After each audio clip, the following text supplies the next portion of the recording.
কিছু ভণ্ড হাজি মানুষ দেখা না বাজি বড় বড় ফতুয়া কয় মরে গেলে ঘুরা খাবো কেনে নাই তোর ভয় কিছু ভণ্ড হাজি মানুষ দেখা না বাজি বড় বড় ফতুয়া কয় মরে গেলে ঘুরা খাবো কেনে নাই তোর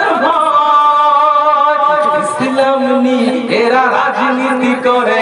মসজিদ নি এরা দাদাগিরি মারে ইসলাম নি এরা রাজনীতি করে মসজিদ নি এরে দাদাগিরি মারে কেনে বাবু তোরা এত করেছেন রে মোর সাথে যাবো নাকি মদিনা শরীফে এ তো এটি গুনাহ হচ্ছে এ তো এটি গুনাহ হচ্ছে ওরে তো বাঁচবি কে।